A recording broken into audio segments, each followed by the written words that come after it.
ಎಲ್ಲರಿಗೂ ನಮಸ್ಕಾರ. ಇವತ್ತಿನ ವಿಡಿಯೋದಲ್ಲಿ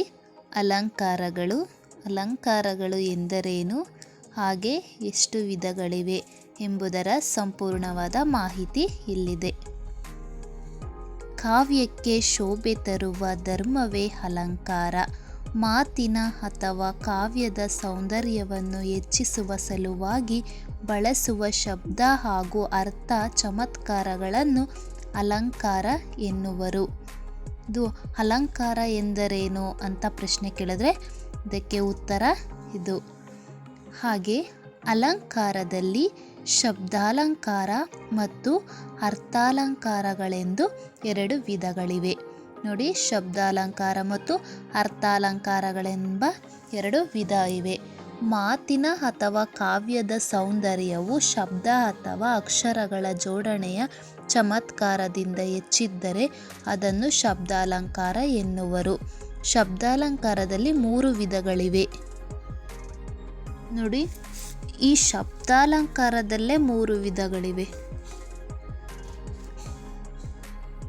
ಈಗ ಶಬ್ದಾಲಂಕಾರ ಅಂತ ಹೇಳಿದ್ರೆ ನೋಡಿ, ಮಾತಿನ ಅಥವಾ ಕಾವ್ಯದ ಸೌಂದರ್ಯದ ಶಬ್ದ ಮತ್ತು ಅಕ್ಷರಗಳ ಜೋಡಣೆಯ ಚಮತ್ಕಾರ, ಇದನ್ನು ಶಬ್ದಾಲಂಕಾರ ಅಂತ ಕರೀತಾರೆ. ಇದರಲ್ಲಿ 3 ವಿಧ: ಅನುಪ್ರಾಸ ಮತ್ತು ಯಮಕ ಮತ್ತು ಚಿತ್ರಕವಿತ್ವ. ಮಾತಿನ ಅಥವಾ ಕಾವ್ಯದ ಸೌಂದರ್ಯವು ಅಕ್ಷರಗಳ ಪುನರಾವರ್ತನೆಯಿಂದ ಹೆಚ್ಚಿದ್ದರೆ ಅದನ್ನು ಅನುಪ್ರಾಸ ಎನ್ನುವರು. ಅನುಪ್ರಾಸದಲ್ಲಿ ವೃತ್ಯನುಪ್ರಾಸ ಮತ್ತು ಛೇಕಾನುಪ್ರಾಸ ಎಂದು 2 ವಿಧಗಳಿವೆ. ಮಾತಿನ ಅಥವಾ ಕಾವ್ಯದ ಸೌಂದರ್ಯವು 1 ಅಥವಾ 2 ಅಕ್ಷರಗಳು ಪ್ರತಿಪಾದದಲ್ಲಿ ಪುನರಾವರ್ತನೆಯಾಗುವುದರಿಂದ ಹೆಚ್ಚಿದ್ದರೆ ಅದನ್ನು ವೃತ್ಯಾನುಪ್ರಾಸ ಎನ್ನುವರು.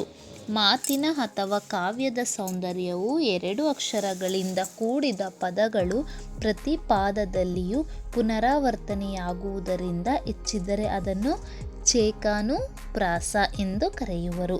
ನೆಕ್ಸ್ಟು, ಮಾತಿನ ಅಥವಾ ಕಾವ್ಯದ ಸೌಂದರ್ಯವು 3 ಅಥವಾ ಅದಕ್ಕಿಂತ ಹೆಚ್ಚು ಅಕ್ಷರಗಳಿಂದ ಕೂಡಿದ ಪದಗಳು ಅಥವಾ ಪದಭಾಗ ಪ್ರತಿಪಾದದಲ್ಲಿಯೂ ಆದಿ ಮಧ್ಯ ಅಂತ್ಯದಲ್ಲಿ ನಿಯತವಾಗಿ ಪುನರಾವರ್ತನೆಯಾಗುವುದರಿಂದ ಹೆಚ್ಚಿದ್ದರೆ ಅದನ್ನು ಯಮಾಲಂಕಾರ ಎನ್ನುವರು.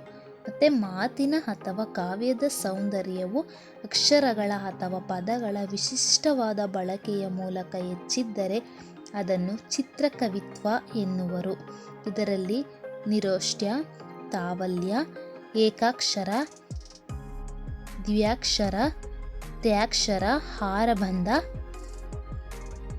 ಮುರಜಬಂಧ ಇತ್ಯಾದಿ ಪ್ರಕಾರಗಳಿವೆ.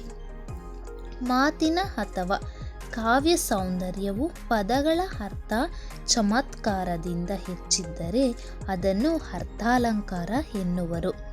ಮತ್ತು 2 ವಸ್ತುಗಳಿರುವ ಉಪಮೇಯ ಮತ್ತು ಉಪಮಾನಗಳಿಗಿರುವ ಪರಸ್ಪರ ಸಾದೃಶ್ಯ ಸಂಪತ್ತನ್ನು ಹೋಲಿಸಿ ವರ್ಣಿಸಿದರೆ ಅದನ್ನು ಉಪಮಾಲಂಕಾರ ಎನ್ನುವರು. ಇದು ಪ್ರಶ್ನೆಗೆ ಕೇಳಬಹುದು. ಮತ್ತು ರೂಪಾಲಂಕಾರ, ಉಪಮೇಯ ಮತ್ತು ಉಪಮಾನಗಳಿಗೆ ಭೇದವು ಕಂಡುಬರದೆ ಅವೆರಡೂ ಒಂದೇ ಎಂದು ವರ್ಣಿಸಿದರೆ ಅದನ್ನು ರೂಪಾಲಂಕಾರ ಎನ್ನುವರು.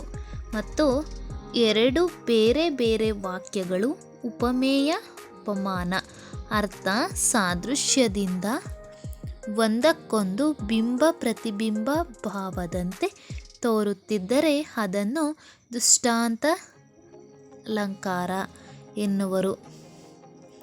ನೆಕ್ಸ್ಟು, ಉಪಮೇಯವನ್ನು ಉಪಮಾನವನ್ನಾಗಿಸಿ ಸಂಭಾವಿಸಿ ಅಂದರೆ ಕಲ್ಪಿಸಿ ವರ್ಣಿಸಿದರೆ ಅದು ಉತ್ಪ್ರೇಕ್ಷಾಲಂಕಾರ. ನೆಕ್ಸ್ಟು, ಒಂದು ಪದವು ಒಂದಕ್ಕಿಂತ ಹೆಚ್ಚು ಅರ್ಥ ಕೊಡುವಂತಿದ್ದರೆ ಅಂತಹ ಪದಕ್ಕೆ ಶ್ಲೇಷ ಪದ ಎನ್ನುವರು. ಇಂತಹ ಶ್ಲೇಷಾರ್ಥಗಳನ್ನು ನೀಡಬಲ್ಲ ಪದಗಳಿರುವ ಅಲಂಕಾರವನ್ನು ಶ್ಲೇಷಾಲಂಕಾರ ಎನ್ನುವರು. ನೆಕ್ಸ್ಟು ಒಂದು ವಿಶೇಷ ವಾಕ್ಯವನ್ನು ಉಪಮೇಯ ಸಾಮಾನ್ಯ ವಾಕ್ಯದಿಂದ ಉಪಮಾನ ಸಮರ್ಥನೆ ಮಾಡುವುದೇ ಅರ್ಥಾಂತರನ್ಯಾಸ ಅಲಂಕಾರ. ನೋಡಿ, ಇಷ್ಟು ಅಲಂಕಾರಗಳ ಬಗ್ಗೆ ನಾವು ತಿಳ್ಕೊಂಡ್ವಿ. ಈಗ ಒಂದು ವಾಕ್ಯವನ್ನು ತಗೊಂಡು ಅದರಲ್ಲಿ ಅಲಂಕಾರ ಮತ್ತು ಲಕ್ಷಣ, ಉಪಮೇಯ, ಉಪಮಾನ, ಉಪಮಾವಾಚಕ ಮತ್ತು ಸಮಾನ ಧರ್ಮ ಮತ್ತು ಸಮನ್ವಯವನ್ನು ನಾವು ಮುಂದಿನ ವಿಡಿಯೋದಲ್ಲಿ ನೋಡೋಣ. ಇದು 3 ಅಂಕಗಳ ಪ್ರಶ್ನೆ ಇದಾಗಿರುತ್ತದೆ. ಅಲಂಕಾರ ಹೆಸರಿಸಿ ಮತ್ತು ಲಕ್ಷಣ ಬರೆದು ಸಮನ್ವಯಿಸಿ ಅಂತ ಕೇಳ್ತಾರೆ. ಅದರಲ್ಲಿ 3 ಅಂಕದ ಪ್ರಶ್ನೆಗೆ ಉತ್ತರ ಇದಾಗಿರುತ್ತದೆ.